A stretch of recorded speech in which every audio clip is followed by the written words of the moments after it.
Montana Territory, December 1873. The wind had teeth. It chewed through wool and leather like paper as Thomas Talcott urged his horse up the ridge, snow rising past its knees. He had not meant to be out this long, but a cow had gone missing from his herd, and by the time he found it frozen stiff in a ditch, the sun had already dipped low. He spotted her only because of the blue blanket. It was too bright against the white.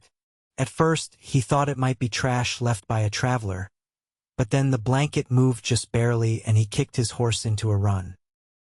She was curled into herself at the base of a pine tree, snow stacked on her shoulders, like she had been there a while. Her arms were wrapped around something. A bundle. A baby, he realized. Thomas dropped to his knees. Her lips were cracked, her dark hair tangled with frost. She was coughing, each one tearing through her chest like it might be the last. "Miss?" he said, pulling off his gloves. "Can you hear me?" Her eyelids fluttered. She looked young, maybe 20, maybe a little more, and her skin was pale, too pale. The baby squirmed weakly in her arms, letting out a soft whimper. Thomas tugged the blanket back from the baby's face. The child's cheeks were flushed from the cold but alive. A girl, no more than 6 months old. The woman's eyes fixed on him. Her lips barely moved as she whispered, "Please, take my baby. If I do not wake up." Thomas's chest tightened. "No, no one's dying today. You hear me? I am getting you both out of here." She tried to answer, but another cough racked her body. It left blood on her lips. He wrapped another blanket around her and scooped her up, careful not to jostle the baby. The woman was light, far too light. The baby stayed tucked against her chest as he lifted them both onto his horse. He climbed up behind them and turned toward home. It was nearly dark when he reached his cabin. He kicked the door open with his boot and rushed them inside. The fire had long gone out, so he put the woman on the bed and set the baby in a basket lined with sheepskin. Then he started building the fire with shaking hands. She did not stir when he took her coat off. Her dress was torn at the hem, her boots soaked through. She had walked a long way, too far. When the fire caught, Thomas hurried to warm water and made a thin broth from dried venison and potatoes. The baby cried once, then again, and louder. He fed her milk from a cloth soaked and warmed, grateful he had goats for cheese. She drank greedily. The woman did not wake that night. He kept checking her breathing, shallow but steady. He kept the fire high and dozed in a chair with the baby in his arms. By dawn, snow had stopped falling. He stepped outside only long enough to fetch more water. When he came back, she was awake, barely. Her voice was rasped. "Where?" "You are safe," he said. "You and your little one." She blinked at him. "You found us in the woods. You were nearly frozen." She tried to sit up, but her limbs gave out. "My baby." He turned and picked up the child, cradling her carefully before placing her into her mother's arms. "She is all right," he said. "Strong little thing, like her mother." The woman's eyes filled with tears. "Thank you." He waited while she calmed herself. Then he asked, "What is your name?" She brushed a hand gently over the baby's cheek. "Marabeth Vexley. And this is Zadie." He nodded. "Thomas Talcott." She looked at him a long time, like she was trying to decide if she was dreaming. "You live alone?" "I do. Rancher. Just cattle and me." She pulled the blanket tighter around Zadie. "I walked from Lewistown. Started a week ago. My husband is dead. We were staying with his uncle, but it was not safe anymore." Thomas did not ask more. He could tell from the way her hand shook that the story behind those words was painful. She lifted her eyes to him. "You saved us. I just happened to be in the right place. You could have left me. I never would have." The next few days passed slow. Marabeth could not walk more than a few steps at a time, but her coughing eased with honey and warm broth. Zadie stayed close to her. But when Marabeth slept, Thomas took the baby in his arms and walked the cabin slowly, humming now and then when she fussed. By the end of the week, Marabeth could sit by the fire. She drank tea and watched Thomas split wood outside the window. When he came in, snow clinging to his coat, she smiled. "You work like the land owes you something," she teased. He chuckled. "It owes me a living, that is all. You speak like someone who has been through it." "I have." She waited. "My wife died 4 winters ago. Fever." He kept his eyes on the fire. "We never had children." Marabeth was quiet a moment. Then she said, "I am sorry." He nodded. "I was angry for a long time. Then I was just tired. And now," he looked at her, "now I do not feel alone anymore." She blinked. Her eyes were soft, curious. That night, after Zadie had fallen asleep in her cradle, Marabeth stood slowly and walked to the table where Thomas sat sharpening a knife. "I owe you more than my life," she said. He put the knife down. "You do not owe me anything." "I do. You could have walked away. No one would have known." "I would have known." She stepped closer. "You are kind. I am just a man. You are more than that." He stood up. They were close now, only a breath apart. Her voice trembled. "I was ready to die out there. But you did not," he said. "You fought. For her. For yourself." Marabeth looked up at him. "I do not know why I trust you, but I do." Thomas reached out slowly, letting his hand rest against her cheek. Her skin was warm from the fire. "I want you to stay," he said quietly. "You and Zadie." Her breath caught. "You mean that?" "I do." She looked at him like she had not believed such a thing could be true. Then she leaned into his hand. And for the first time in years, Thomas felt something ease inside him. Something heavy that had lived in his chest since the day he buried his wife. Felt like hope, and it looked like her. Zadie's first tooth came in the 2nd week of January. She fussed hard enough one night to make Thomas walk circles around the cabin floor until her tiny fists unclenched and her cries dulled to hiccups. He didn't ask Marabeth what she used to do. When teething started, he could see from her expression that this was new for her too. "I thought it was just the cold," she said, folding a shawl around her shoulders as she watched him from the hearth. "But then she started biting my knuckle like it owed her money." He looked down at the baby in his arms, her gums red and damp with drool. "She's got grit." "She does," Marabeth said, and her voice held pride this time, not fear. The days had lengthened a little, just enough to stretch light into the late afternoon, and Thomas had started taking Zadie out in the mornings, swaddled and tucked against his chest while he checked the fence lines. Marabeth had protested at first, not with words but by holding the child a little tighter before handing her over. But Thomas never asked twice. He waited. She always let go.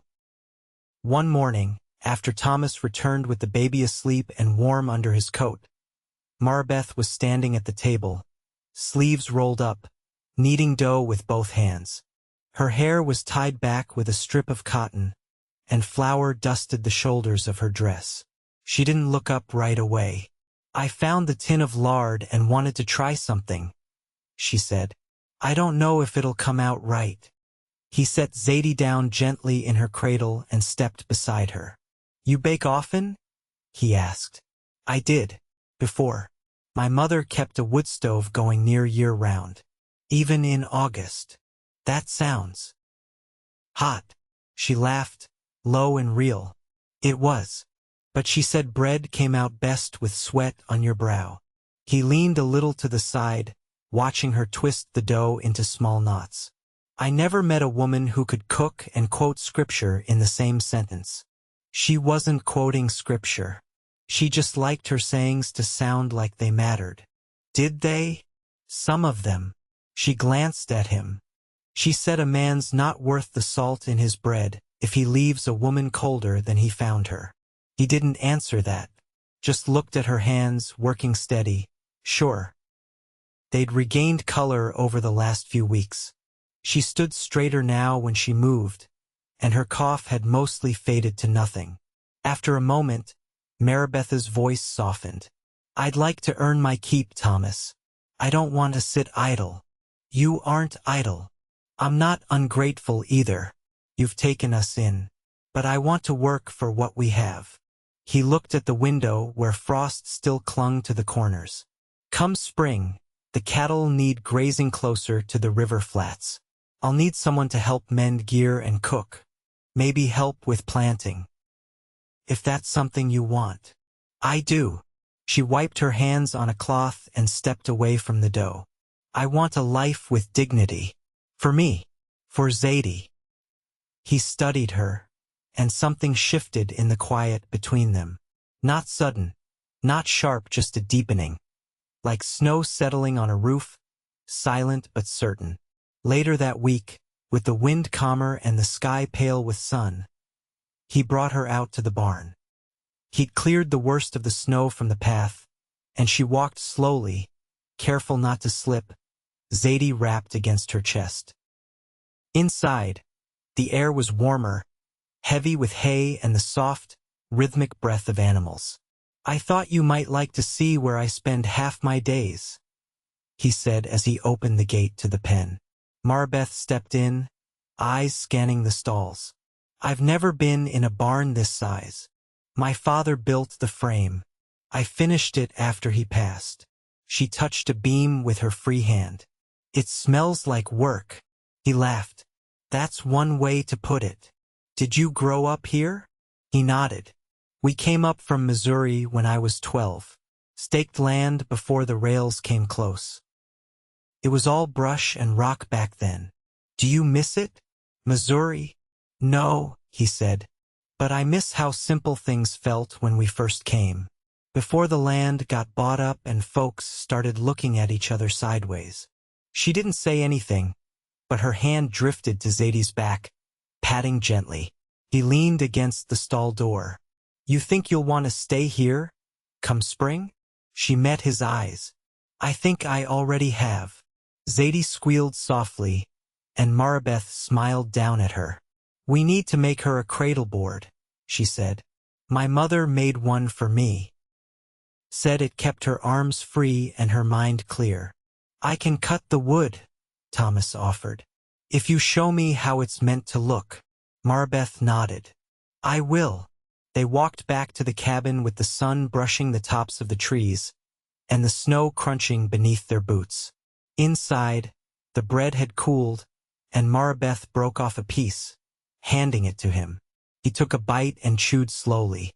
You were right to try. It's good. She raised an eyebrow. Just good. He leaned in, brushing his fingers lightly against hers as he reached for another piece. Better than good. She didn't pull her hand away, and he didn't let go. February brought fewer storms, but the cold lingered. The days held more light, but it was a pale, distant thing that made no promises. Thomas kept the barn stocked with straw and checked the traps near the tree line every morning before the frost broke. Marabeth had taken to sewing by the fire, Zadie napping near her in a box Thomas had lined with rabbit pelts. One afternoon, Thomas came in with a bloodied cloth wrapped around his hand. He tried to pass her without comment, but Marabeth caught his arm before he could reach the basin. What happened? He didn't look at her, just pulled off his coat with his free hand. Snare snapped wrong. Wire caught me. Sit. She didn't ask twice. He hesitated, then dropped into the chair by the fire. She brought a kettle of warm water and knelt beside him, unwrapping the cloth carefully. You should have said something, she murmured, rinsing the wound. It's deep. I've had worse. That doesn't make it less foolish.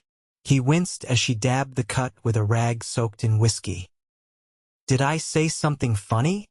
No, she said, tying a strip of clean cotton around his palm. But you act like pain's something earned. He met her gaze. Some of it is. She didn't argue, just pressed the knot tight and leaned back on her heels. There, keep that clean, and stop favoring it like it's nothing. He watched her return the kettle and cloth to the washstand. You patch a wound like someone who's done it too many times. She didn't turn around. I used to help my father dress mules after a winter crossing. Their legs'd be torn to ribbons. He'd say the same thing every time: pain don't make a man, but it'll sure show you what kind he is. Thomas ran his thumb over the bandage. What kind of man do you think I am? She faced him then, her expression unreadable. One who doesn't know how to be taken care of.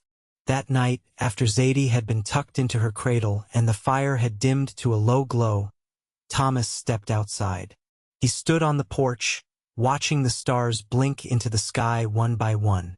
The land was still, the kind of quiet that only came in deep winter. He didn't hear her come up beside him until her shoulder brushed his.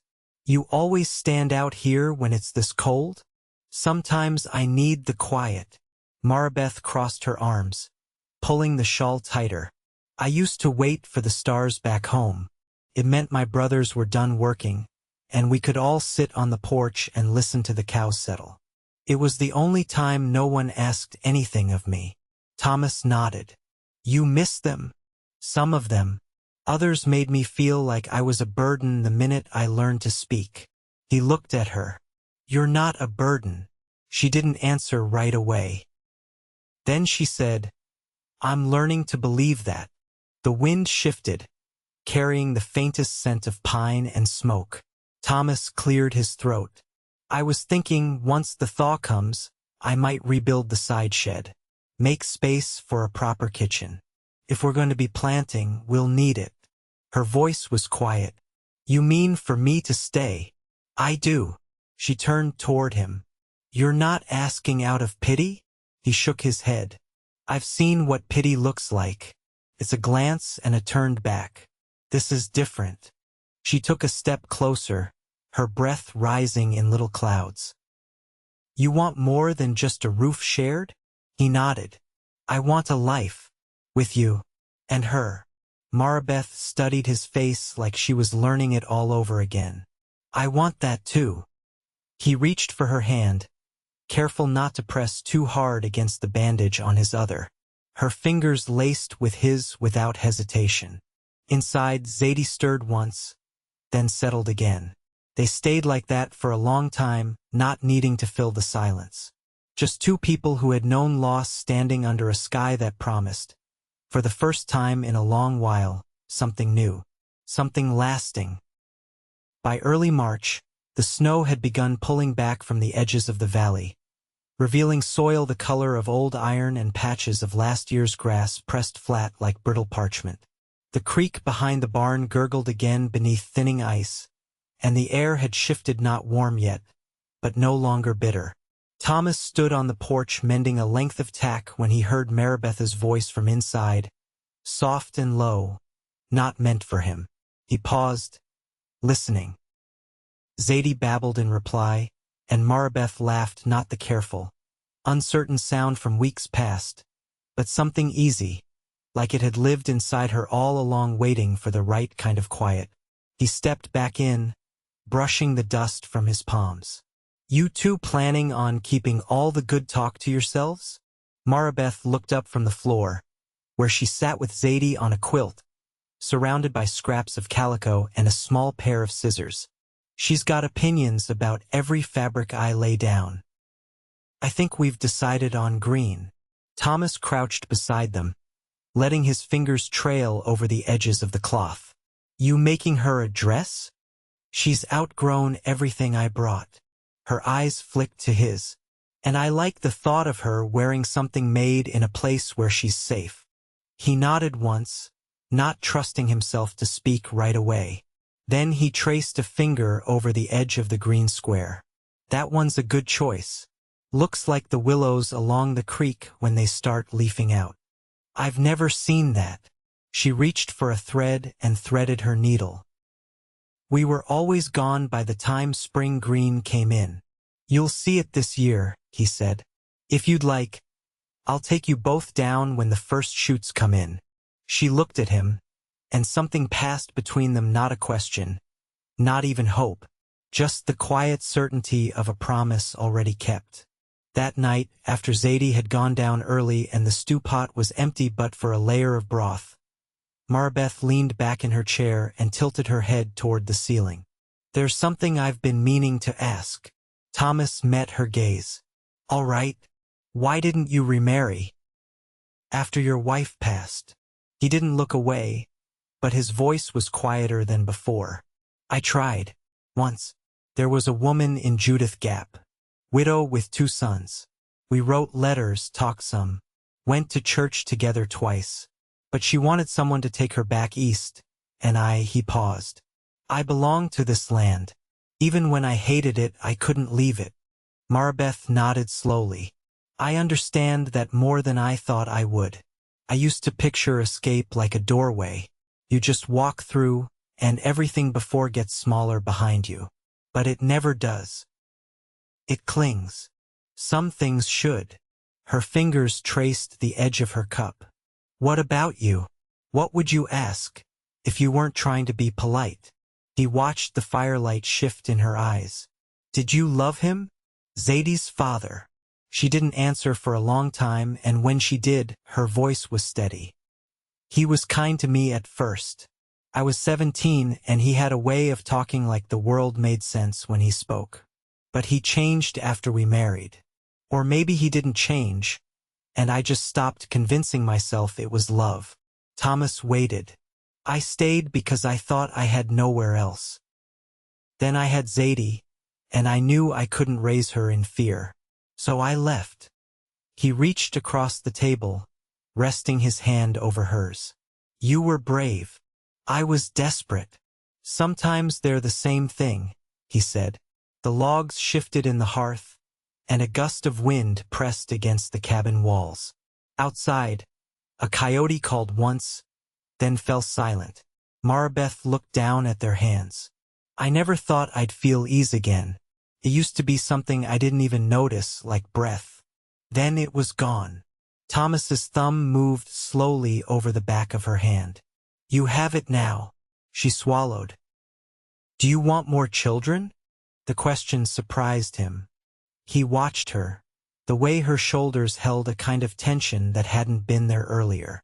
I'd be honored to raise Zadie as my own, he said, if that's what you want. And if one day if I wanted more, I'd give you whatever I had in me to give. She leaned forward, and he met her in the middle, their foreheads resting together above the table, the fire crackling low behind them. I want to build something real, she whispered. Not just survive. You will, he said. We will.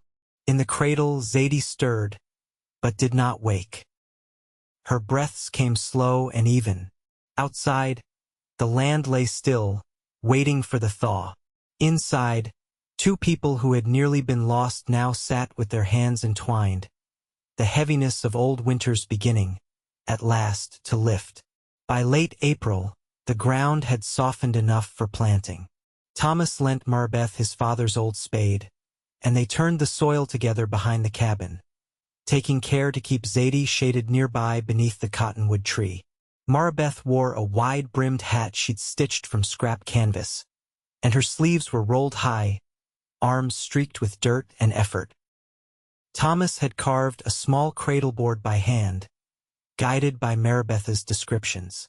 He lined it with quilt batting and wove a strap from softened rawhide. Zadie took to it without fuss, her dark eyes wide as Marabeth hummed lullabies and tied the bindings with practiced fingers. They planted beans in rows, then cabbage and squash. Marabeth took to the work with quiet determination, her movements steady, not rushed. When the seeds were finally covered and watered, she stood back, brushing her palms on her skirt and looking at the tilled earth with a kind of reverence. I never thought I'd begin again like this, she said. Thomas stepped beside her, arms crossed. It's not beginning alone this time. She turned to him and he met her gaze. Does it ever feel strange? She asked. How quickly it all changed. He shook his head once. It doesn't feel quick. It feels right. Zadie stirred in her cradleboard, and Marabeth bent to lift her. The child nuzzled against her chest, already drowsing in the warm air. I want to give her a name that's ours, Marabeth said. Not just what I chose alone. Something to mark this place, this life.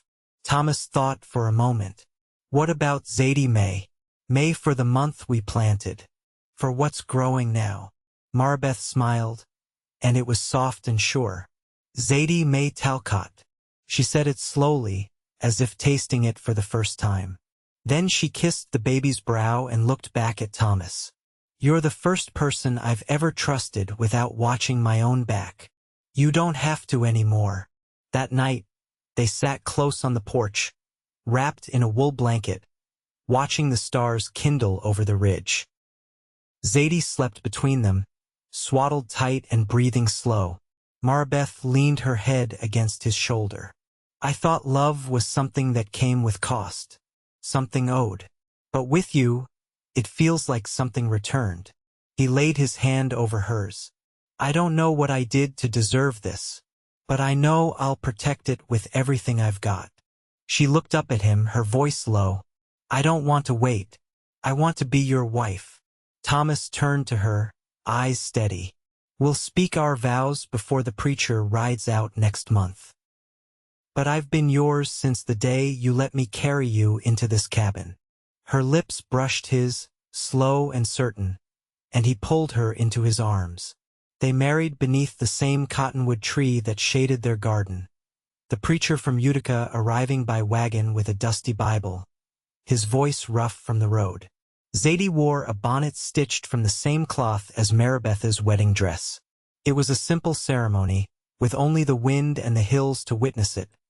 But Marabeth's hands didn't tremble when she placed them in Thomas's, and Thomas's voice didn't falter when he said her name.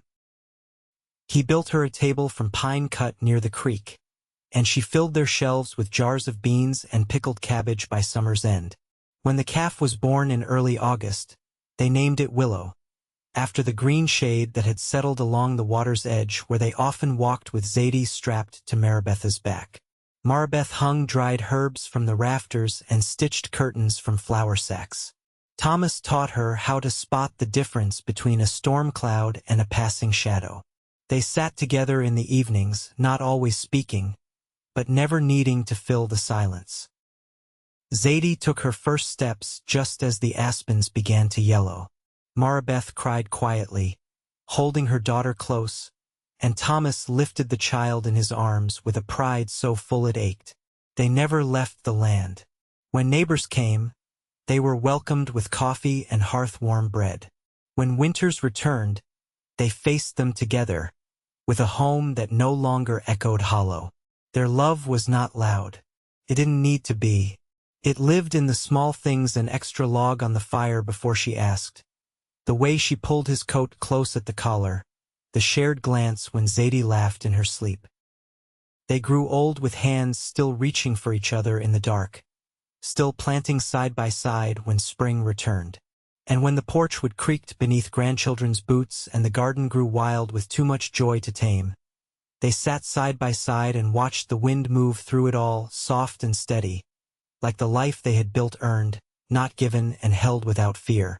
Forever came not all at once, but day by day, hand in hand, just as they had chosen.